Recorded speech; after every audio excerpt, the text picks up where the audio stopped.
کہ آیت بسم اللہ جو ہے وہ سورہ فاتحہ کا حصہ ہے یا نہیں۔ تاہم چونکہ ایک موقف یہ ہے کہ آیت بسم اللہ بھی سورہ فاتحہ کا جز ہے، اس میں شامل ہے، نہ بھی ہو تب بھی ظاہر بات ہے کہ اس سے پہلے لکھی ہوئی تو ہے مصحف کے اندر۔ تو آج آیت بسم اللہ کے بارے میں بات ہوگی۔ یہ آیت بسم اللہ جو ہے، جیسا کہ میں نے ابھی عرض کیا آپ سے، اختلاف ہے۔ تمام جو صورتیں ہیں سوائے ایک کے، ان سے پہلے یہ آیت موجود ہے، بسم اللہ الرحمن الرحیم۔ البتہ ایک سورہ توبہ ہے جس سے پہلے یہ آیت نہیں لکھی جاتی۔ اس کی وجہ یہ ہے حضرت علی رضی اللہ تعالیٰ عنہ کے الفاظ میں کہ چونکہ سورہ توبہ جو ہے وہ تلوار ہاتھ میں لے کر نازل ہوئی ہے۔ سورہ توبہ کے شروع میں جو اعلان ہے کہ مشرکین عرب سے اب کوئی معاہدہ نہ اللہ کا ہے نہ اللہ کے رسول کا ہے صلی اللہ علیہ وسلم، اب ان کو صرف 4 ماہ کی مہلت ہے۔ اس عرصے میں یہ اگر ایمان لے آئے تو ان کی جان بخشی ہو جائے گی، ورنہ انہیں قتل کر دیا جائے گا۔ یہ بات ذرا چونکہ کڑوی ہے، اگر ان جو آیات ہیں سورہ توبہ کی انہیں ان کی فیس ویلیو پر لیا جائے تو اعتراض وارد ہوتا ہے۔ اس کا تو مطلب یہ ہے کہ اسلام جو ہے بالجبر پھیلایا گیا ہے، تلوار کے زور سے اور موت کی دھمکی کے ساتھ۔ لیکن یہ جان لینا چاہیے کہ اصل میں یہ عام نہیں ہے، یہ حکم یہ خاص ہے بنی اسماعیل کے لیے۔ وہ عرب جو حضرت اسماعیل کی اولاد تھے، انہی میں سے حضور بھی تھے، لہذا ان پر گویا کہ حضور کی بعثت کے ذریعے آخری درجے میں اتمام حجت ہو گیا۔ اب اگر وہ ایمان نہیں لائیں گے تو اللہ تعالیٰ کا جو مستقل قانون ہے کہ جس قوم کی طرف اللہ رسول بھیج دیتا تھا، اگر وہ قوم انکار کرتی تھی تو وہ ہلاک کر دی جاتی تھی۔ جیسے آپ کو معلوم ہے قوم نوح ساری کی ساری غرق کر دی گئی، قوم ہود، قوم عاد جس کا نام ہے، برباد کر دی گئی، تباہ کر دی گئی۔ قوم صالح جس کا نام سمود ہے، وہ بھی اسی طرح ہلاک کیے گئے۔ قوم شعیب جس کا نام مدین ہے، وہ بھی ہلاک کیے گئے۔ آل فرعون وہ بھی غرق کیے گئے۔ اسی طرح سے در حقیقت یہ حکم اب ان لوگوں کے لیے جن میں سے حضور تھے اور جن کی طرف حضور کی اصل بعثت تھی، هو الذی بعث فی الامیین رسولا منہم، وہی ہے اللہ جس نے بھیجا ہے ان امیین میں سے ایک رسول، انہی میں سے، یہ کوئی باہر سے آیا ہوا نہیں ہے، اجنبی نہیں ہے، انہی میں سے ہے۔ لہذا ان پر اتمام حجت آخری درجے میں ہو چکی ہے۔ اب اگر وہ ایمان نہیں لائیں گے تو وہ مستوجب قتل ہو۔ یہ مہلت دی گئی 4 مہینے کی۔ اگرچہ یہ آیت جو ہے بہت ہی خوفناک لگتی ہے اپنی جگہ پر، یہ مضمون واقعہ کیا ہے؟ سب اہل عرب ایمان لے آئے، کچھ لوگ پھر عرب چھوڑ کر چلے گئے، انہوں نے ہجرت کی، لیکن یہ کہ کچھ لوگ جو ہیں وہ صرف کچھ لوگ تھے، اکثر جو ہے ایمان لے آئے۔ اس طریقے سے کسی ایک شخص کا قتل بھی اس آیت کے مطابق نہیں ہوا، نوبت نہیں آئی، یہ صرف ایک دھمکی تھی۔ بہرحال یہ حکم چونکہ بہت سخت حکم ہے، لہذا حضرت علی کا فرمانا یہ ہے رضی اللہ تعالیٰ عنہ کہ چونکہ اس کے شروع میں اتنا سخت حکم آ رہا ہے تو یہ آیت جو ہے جس میں اللہ کے 2 اسماء آ رہے ہیں، الرحیم الرحمن، تو گویا کہ یہ آیت پھر مناسبت نہیں رکھتی اس مضمون کے ساتھ۔ رحمت والا پہلو نہیں ہے یہاں پر، عقوبت والا پہلو ہے، سختی والا پہلو ہے، سزا کا پہلو ہے، لہذا اس سے پہلے جو آیت بسم اللہ نہیں لکھی جاتی۔ باقی 113 صورتیں جو ہے قرآن مجید کی، ان کے شروع میں یا ان سے پہلے کہہ دیجئے آیت درج ہے۔ لیکن آیا یہ آیت ہر اس صورت میں جز شمار ہوگی؟ اس میں اختلاف ہے۔ ایک رائے یہ کہ نہیں، یہ کسی بھی صورت کے جز نہیں ہے، سوائے وہ مقام جو میں نے ابھی آیات آپ کو سنائی ہے سورہ نمل میں، جس میں کہ واقعہ بیان ہو رہا ہے کہ وہ حضرت سلیمان علیہ السلام نے جو ایک خط لکھا تھا ملکہ سبا کو، اس میں یہ آیت وارد ہوئی ہے۔ وہ میں نے آیت آپ کو سنائی ہے کہ ایک خط جو ہے ہدہد کے ذریعے سے، ایک پرندے کے ذریعے سے وہ خط جو ہے ملکہ کے خوابگاہ میں ڈال دیا گیا۔ کوئی سفیر نہیں گیا تھا، کوئی انسان نہیں گیا تھا، نہ کوئی ڈاک کا نظام تھا۔ بہرحال اس نے وہ خط پڑھا، پھر اپنے دربار میں اس نے کہا، قالت یا ایھا الملأ، اے سرداروں، اے سرداران قوم، انی القی الیہ کتاب کریم، میرے پاس ڈال دیا گیا ہے لا کر ایک خط جو بہت ہی پرجلال خط ہے، بہت جلالت آمیز ہے، انہ من سلیمان، اور یہ خط سلیمان کی طرف سے ہے، وَإِنَّهُ بسم اللہ الرحمن الرحیم، اور اس کا آغاز ہوا ہے اس سے کہ نام شروع نام کے اللہ کے نام سے کہ جو رحمان ہے اور رحیم ہے۔ تو اس کے بعد یہ کہ اللہ تعالی علیہ واتونی مسلمین، حضرت سلیمان کے اصل مضمون کیا تھا اس خط کا کہ تم میرے مقابلے میں سرکشی مت کرو اور فرما برداری اختیار کر کے حاضر ہو جاؤ۔ تو یہ گویا کہ ایک الٹیمیٹم تھا حضرت سلیمان کی طرف سے علیہ الصلوۃ والسلام۔ بہرحال مشورہ ہوا، اس کے بعد وہ اور لمبی داستان ہو جائے گی، اس وقت جو ہے اس کا تعلق نہیں۔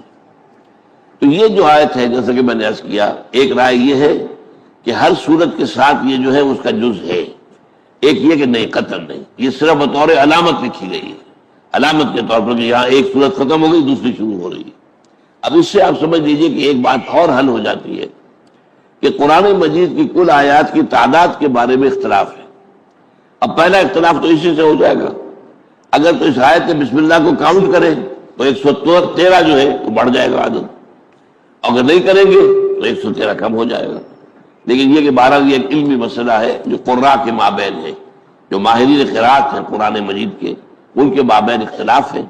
لیکن یہ کہ بہرحال یہ قرآن مجید کی آیت تو ہے، اس لیے کہ سورہ نمل کے اندر موجود ہے، وَإِنَّهُ مِن سُلَيْمَانَ وَإِنَّهُ بِسْمِ اللَّهِ الرَّحْمَنِ الرَّحِيمِ۔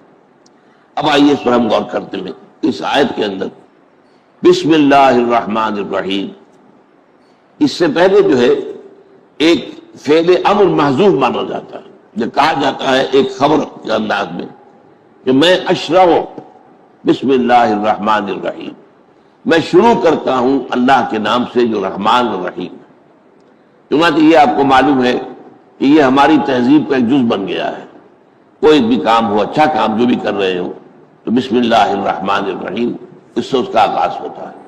تو اس طریقے سے یہ گویا کہ ہماری تہذیب کی ایک نمایاں علامت بن گئی، جیسا کہ میں نے پچھلے جمعے میں کہا تھا کہ ماشاء اللہ، انشاءاللہ، یہ ساری چیزیں جو ہے ہماری تہذیب کا، الحمدللہ، سبحان اللہ، یہ ہماری تہذیب کا جز ہے اور ہمارے ایمان کا یہ گویا کہ اظہار ہے، اس کا خلاصہ ہے۔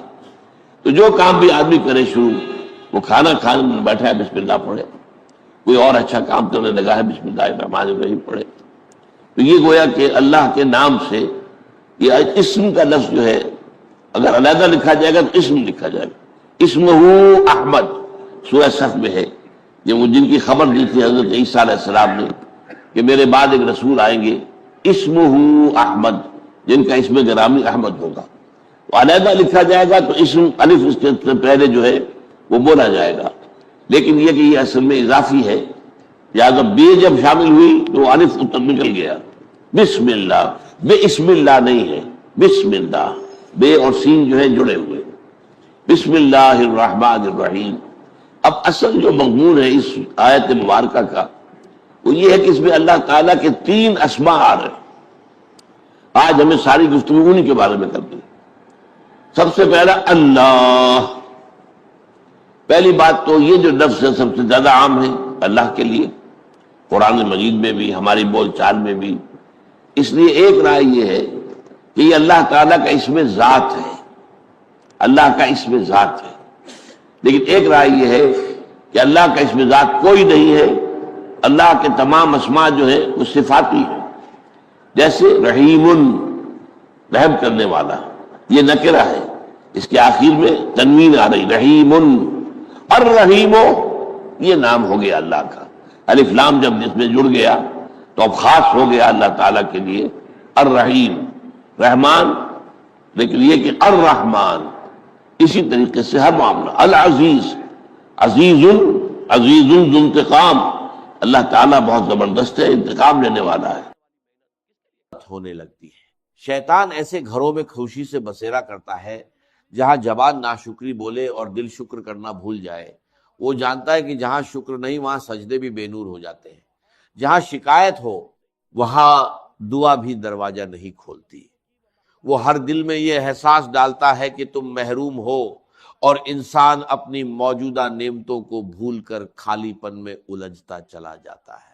یاد رکھیے، شکر صرف الفاظ نہیں، یہ ایک روشنی ہے۔ یہ وہ روشنی ہے جو اندھیروں کو پیچھے دھکیلتی ہے، فرشتوں کو متوجہ رکھتی ہے اور شیطان کے قدم جلا دیتی ہے۔ جس گھر میں زبان الحمدللہ کہنا سیکھ لے، اس گھر کی چھت بھی دعا بن جاتی ہے۔ اگر آپ چاہتے ہیں کہ تنگ دستی کا سلسلہ ٹوٹ جائے، بے سکونی کی زنجیریں کٹ جائیں اور گھر میں روشنی خود چل کر آئے، تو سب سے پہلے اپنے الفاظ بدلے، کیونکہ جب دیواروں پر شکر لکھا جاتا ہے تو رحمت خود ان الفاظا کو پڑھنے آتی ہے۔ دوسری چیز، جب آنکھیں عیب ڈھونڈنے کی عادی ہو جائیں، کبھی سوچا ہے جب تیری آنکھیں کسی کی کمی تلاش کرنے لگتی ہیں تو تیرے نصیب کی روشنی کیوں کم ہو جاتی ہے؟ کیوں گھر کا سکون ریت کی طرح ہاتھ سے پھسل جاتا ہے؟ اس لیے کہ وہ آنکھ جو محبت کے لیے بنی تھی اب تنقید کا ہتھیار بن چکی ہے۔ وہ نگاہ جو رحمت دیکھنے کے لیے تھی اب صرف عیب ڈھونڈتی ہے۔ جس گھر میں عیب ڈھونڈنے والے بستے ہیں وہاں برکت نہیں ٹکتی، وہاں شیطان اپنا ٹھکانہ بنا لیتا ہے۔ یہ عیب ڈھونڈنا کوئی چھوٹا گناہ نہیں، یہ روح کی بیماری ہے۔ یہ وہ آگ ہے جو خاموشی سے دلوں کو جلاتی ہے، رشتوں کو راکھ کر دیتی ہے اور گھر کی فضا کو اندھیروں میں بدل دیتی ہے۔ جہاں ہر زبان دوسرے کی غلطی گنتی ہو، وہاں رزق تنگ ہو جاتا ہے، دعائیں رک جاتی ہیں اور سکون ہجرت کر جاتا ہے۔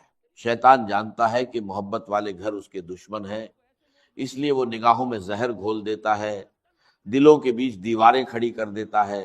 یاد رکھو، جس گھر کی آنکھیں عیب دیکھنے لگتی ہیں اس گھر کی برکتیں پردہ کر لیتی ہیں۔ جہاں بدگمانی ہو وہاں فرشتے نہیں آتے۔ اگر تم چاہتے ہو کہ تنگ دستی دور ہو جائے اور سکون واپس آ جائے تو اپنی نگاہ پاک کرو، عیب دیکھنے کے بجائے خوبی دیکھو۔ عیب چھپانے والا اللہ کا دوست بنتا ہے اور عیب پھیلانے والا شیطان کا۔ تیسری چیز، جب دروازے دعاؤں سے نہیں آوازوں سے کھلے، کیا تم نے کبھی سوچا ہے کہ گھر وہ جگہ ہے جہاں امن اترنا چاہیے، جہاں ہر سانس میں محبت کی خوشبو ہونی چاہیے؟ لیکن اگر وہی دروازہ شور، تلخی اور چیخ پکار سے کھلے تو سمجھ لو کہ وہاں رحمت کی جگہ زحمت نے لے لی ہے۔ جب گھروں کے دروازے سلام سے خالی ہو جائے تو وہاں فرشتے نہیں آتے۔ جب الفضا بھاری ہو جائے تو فضا بھی بوجھل ہو جاتی ہے، اور جب گفتگو میں تلخی ہو تو برکت اٹھ جاتی ہے۔ گھر کا شور صرف آوازوں کا نہیں ہوتا، یہ دلوں کے شور سے پیدا ہوتا ہے۔ جب ماں کا دل دکھی ہو، بچوں کے لہجے میں کڑواہٹ ہو، تو یہ شور دھیرے دھیرے پورے گھر کی روشنی کھینچ لیتا ہے۔ پھر وہی گھر جو کبھی سکون کا گہوارہ تھا بے برکتی کا مرکز بن جاتا ہے۔ شیطان کو شور پسند ہے، اسے وہ گھر پسند ہے جہاں بحث ہو مگر دعا نہ ہو، غصہ ہو مگر صبر نہ ہو، میں ہو مگر ہم نہ ہو۔ اگر تم چاہتے ہو کہ تنگ دستی تمہارا مقدر نہ بنے تو اپنے گھر کے دروازے آوازوں سے نہیں دعاؤں سے کھولو۔ سلام کو اپنی دہلیز کا پہلا لفظ بناؤ، درود کو اپنے دروازے کا پہرے دار بناؤ۔ جب زبان سے سلام نکلتا ہے تو فرشتے جواب دیتے ہیں، لیکن جب شور نکلتا ہے تو رحمت کے دروازے بند ہو جاتے ہیں۔ ہر گھر میں خوشحالی، رزق، برکت اور محبت تب اترتی ہے جب اس گھر کا پہلا کلمہ سلام ہو۔ دعا، اللہ تعالیٰ سے دعا ہے کہ وہ ہمیں نیک بات سننے، سمجھنے اور اس پر عمل کرنے کی توفیق عطا فرمائے اور ہمارا خاتمہ ایمان پر کرے۔ آمین یا رب العالمین۔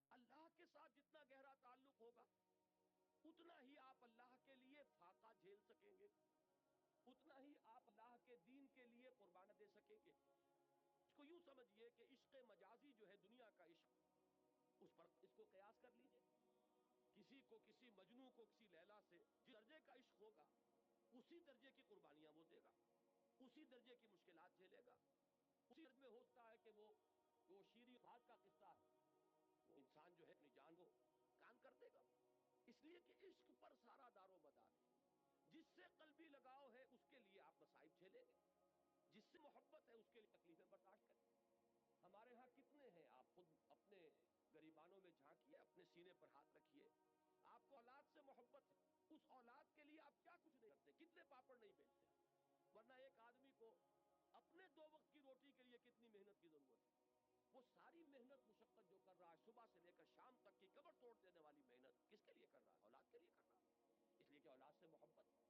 اور آپ کو ایسے لوگ مل جائیں گے جو گویا کہ کلیتاً اپنے وجود کو اولاد کی شخصیت میں گم کر دیتے ہیں، اس لیے کہ ان کا اور ہائر آئیڈیل زندگی میں ہے ہی نہیں، ان جینا مرنا، ان صلاتی و نسکی و محیای و مماتی للاولاد، ان کی نماز، ان کی قربانی، ان کا جینا، ان کا مرنا، ان کی بھاگ دوڑ الا انا فاعبدنی واقم الصلاۃ لذکری۔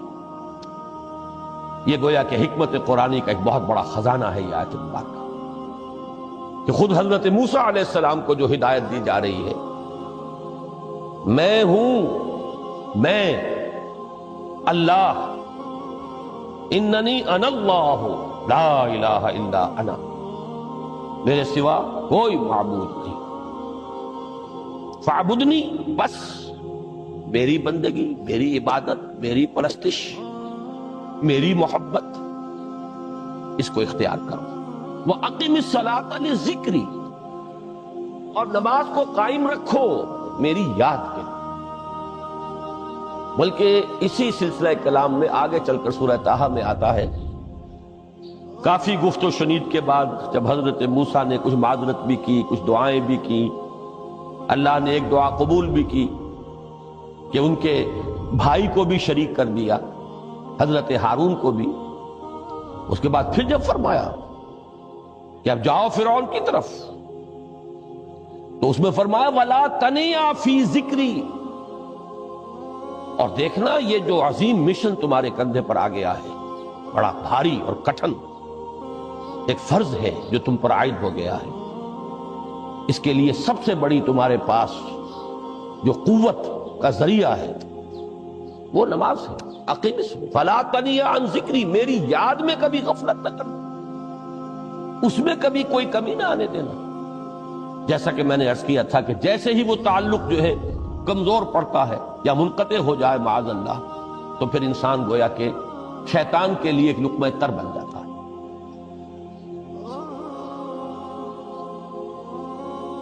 اب آپ غور کیجئے، تیسری شے تقرب الی اللہ،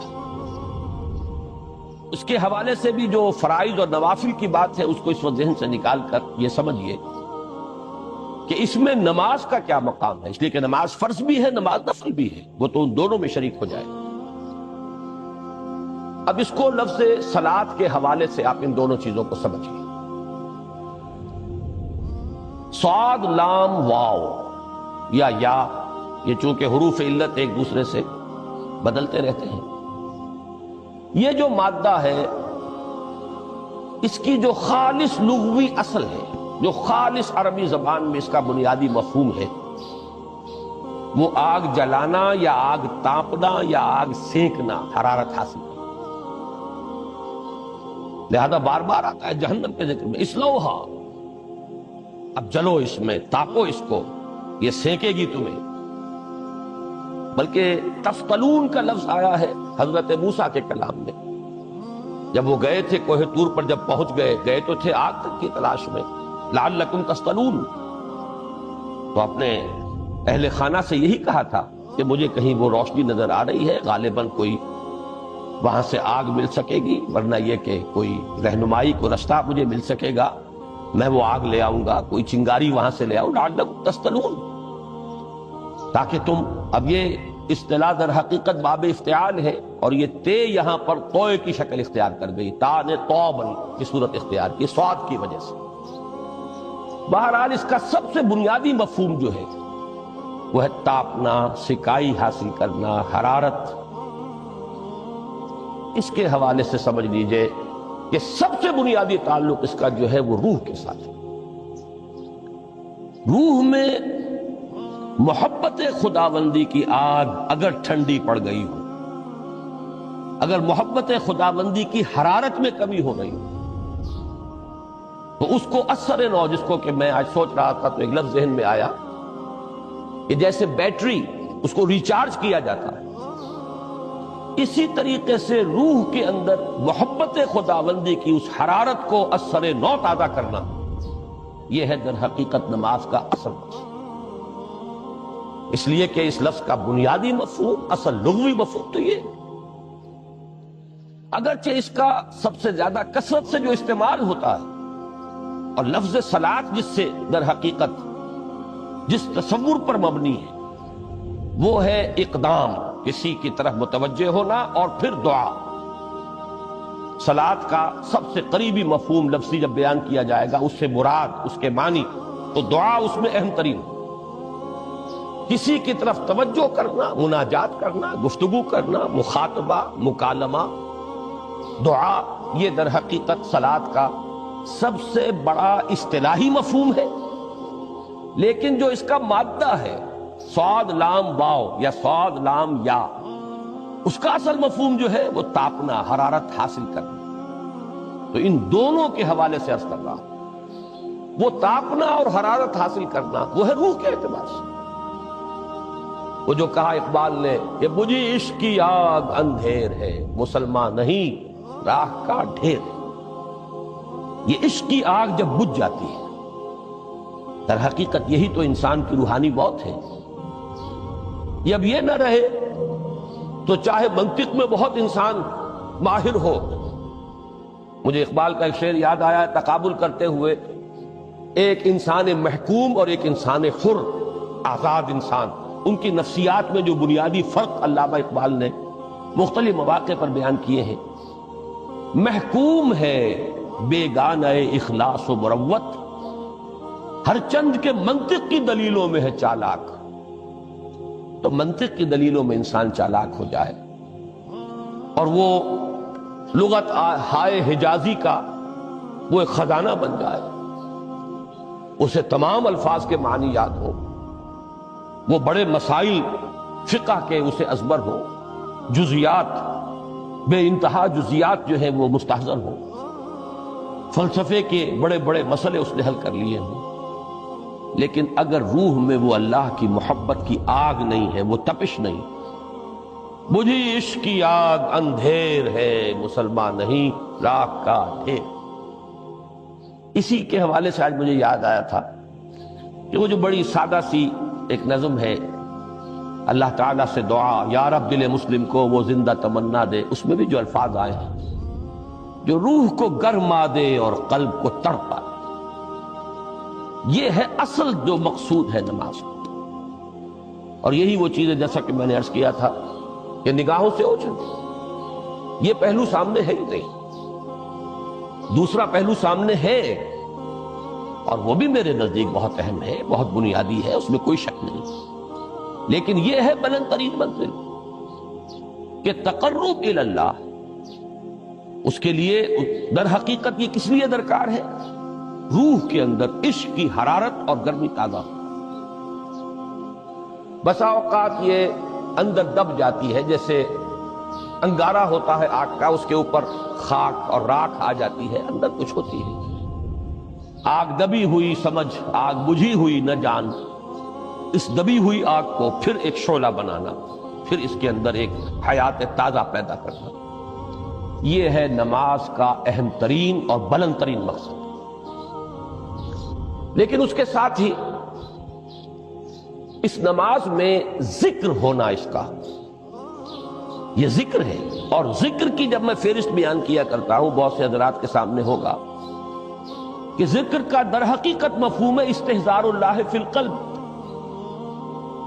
ہمارے ہاں غلطی سے جو ذرائع ذکر ہیں انہیں ذکر قرار دے دیا گیا ہے۔ نماز ذکر نہیں ہے، نماز ذکر کا ذریعہ ہے۔ اقیم الصلاۃ لذکری، نماز قائم کرو میرے ذکر کے لیے۔ یہ اللہ اللہ کہنا یا ادعیہ معصورہ جو حضور صلی اللہ علیہ وسلم کی مسنون دعائیں ہیں، انہیں اپنے تمام معمولات دنیاوی کے ساتھ ساتھ ان دعاؤں کو بھی انسان پڑھتا رہے، اللہ سے دعا کرتا رہے. یہ تمام ذرائع ذکر ہیں. سبحان اللہ الحمدللہ الحمدللہ، اس کا آپ ورد کیجئے، یہ بھی ذریعہ ذکر ہے. حقیقت میں ذکر ہے استحضار اللہ فی القلب، اللہ کو دل میں لے آنا، اللہ کو دل میں حاضر کر لینا. اصل میں تو ترجمہ ہوگا، لیکن حاضر جاننا، یہ کیفیت جو ہے انسان کو حاصل ہو جاتا ہے.